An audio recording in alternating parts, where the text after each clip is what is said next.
600 years, a single book has defied absolutely every attempt to be read.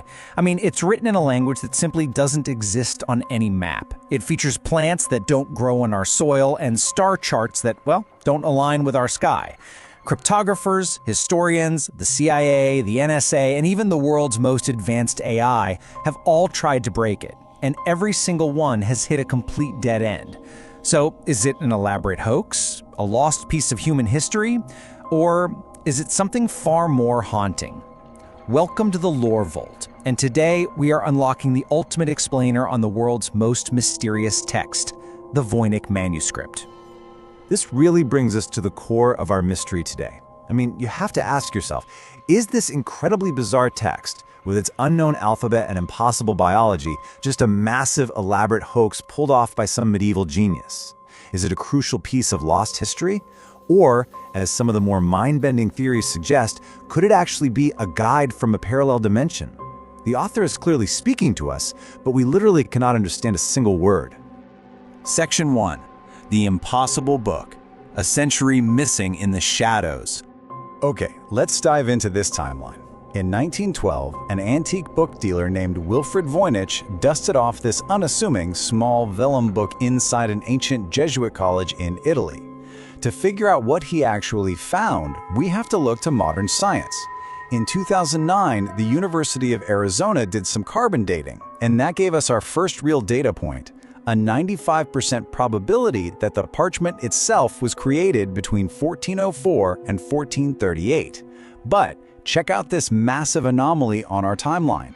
There is literally a 100-year ghost gap where this book simply did not exist in any documented historical record right up until it suddenly appeared in Emperor Rudolph II's collection in the early 1500s. From the courts of kings to the basements of scholars, it just traveled through history like a ghost. Now, the manuscript currently contains exactly 240 pages. But if you look really closely at the physical spine, it's super obvious that there used to be more. Pages have been intentionally torn out, which, really makes you wonder, who was ripping pieces out of an entirely unique, priceless relic like this? And more importantly, what exactly were they trying to hide? Section 2. Archives of the Unknown. Pulsing plants and 3D fluid portals. As we flip deeper into the archives, the content gets progressively weirder. I mean, just look at the botanic section. It has almost 100 pages of highly detailed plants, but modern biologists are completely unable to match a single one to anything on our Earth. It's like they're biologically impossible. Then you have the astronomy section featuring completely unidentifiable constellations and zodiacs. The cosmology section has these massive fold-out rosettes that could be mysterious maps of a city or maybe even a solar system. And wrapping it all up are unbroken pages written in a totally alien alphabet. The precision of the writing suggests it definitely wasn't a random scribble. It was a deliberate message. But honestly, the most bewildering part is the biological section. It's filled with these crazy illustrations of women bathing in bizarre, interconnected green pools, linked by what looks like organic pipes or tubes. Well, in 2024, a really groundbreaking theory was published in the journal Social History of Medicine. This hypothesis suggests the section is actually a heavily encrypted medical manual focused on the female body and conception. You see, in the 15th century, this topic was considered so incredibly taboo that doctors explicitly recommended using secret ciphers to hide their notes. So these bizarre, otherworldly illustrations might actually just be brilliant, desperately hidden medical secrets deemed way too dangerous for medieval times. Section 3. The Defeated Cryptographers. Brilliant minds, embarrassing failures. Now, what's really interesting about this slide is how the greatest minds of the 20th century hit a complete brick wall with this text, often falling victim to their own confirmation bias. Take 1921, for example. Philosophy professor William Newbold proudly announced to the world that he had cracked it. He claimed the author was Roger Bacon, and that Latin micro-writing was hidden inside the text. The embarrassing truth? Those so-called micro-writings were literally just natural cracks in the ancient animal skin parchment. Yeah, ouch. And the dead ends just kept coming. In the 1940s, Lionel Strong claimed it was an unverifiable arithmetic double cipher, which required incredibly creative math to justify. Then the real heavy hitters arrived. In the 60s and 70s, the NSA, the exact same agency that broke the most complex codes of World War II, put their absolute best people on it, including Prescott Currier and Mary D'Imperio. And guess what? They failed to translate a single word. But they did make one absolutely vital discovery. They found that the enigmatic text was actually authored by at least 2 distinct people with slightly different handwriting styles. Things got even more complex when modern experts analyzed the pages under ultraviolet and infrared light. They found erased and overwritten text layers. So the book was drafted in layers and meticulously edited. As one researcher joked, it's as if the author thought, my scribbles aren't convoluted enough, and deliberately rewrote them to be even harder. This completely destroys the theory that the book was just improvised, drunken nonsense. It was highly intentional.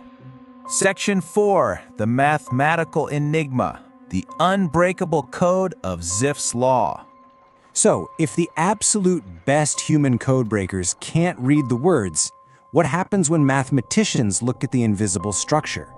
Well, in 2013, Marcello Montemurro and Damian Zanet applied information theory to the text, completely shifting the investigation without translating a single word.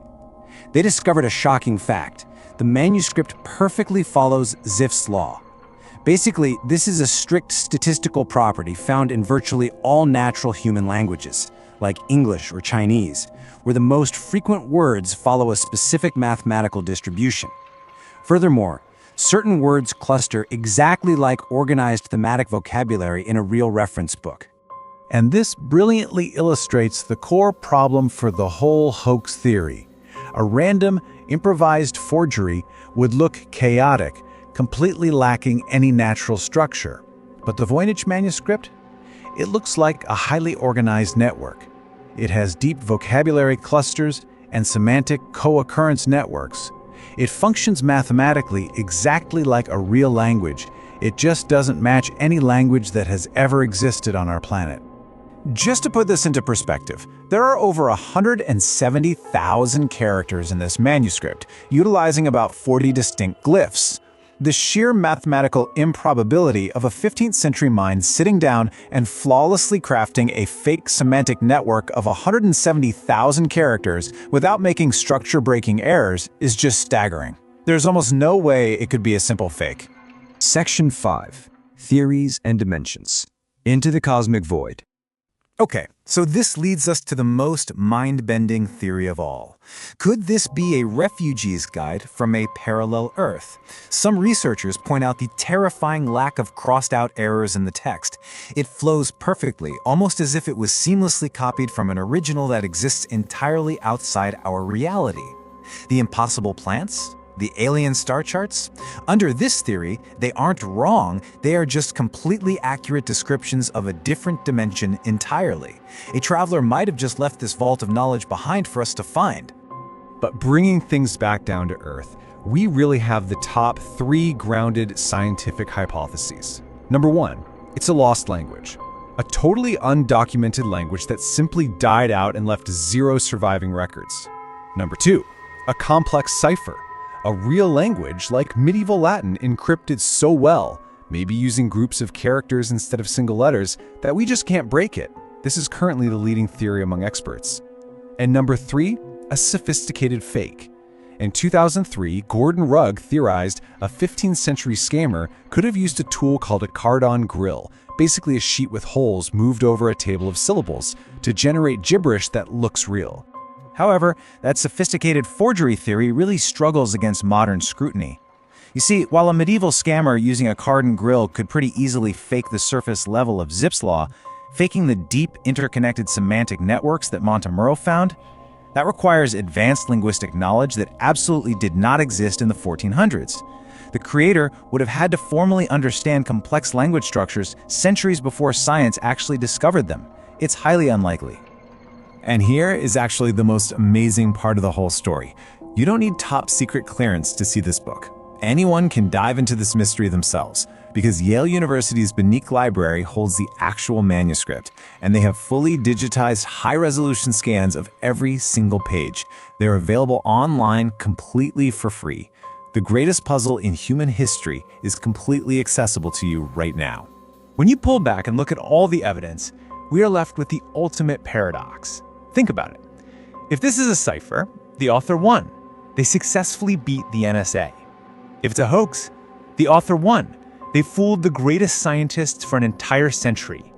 And if it's a real lost language, well then, what we have in our hands is just the final, forgotten whisper of a people the world completely erased.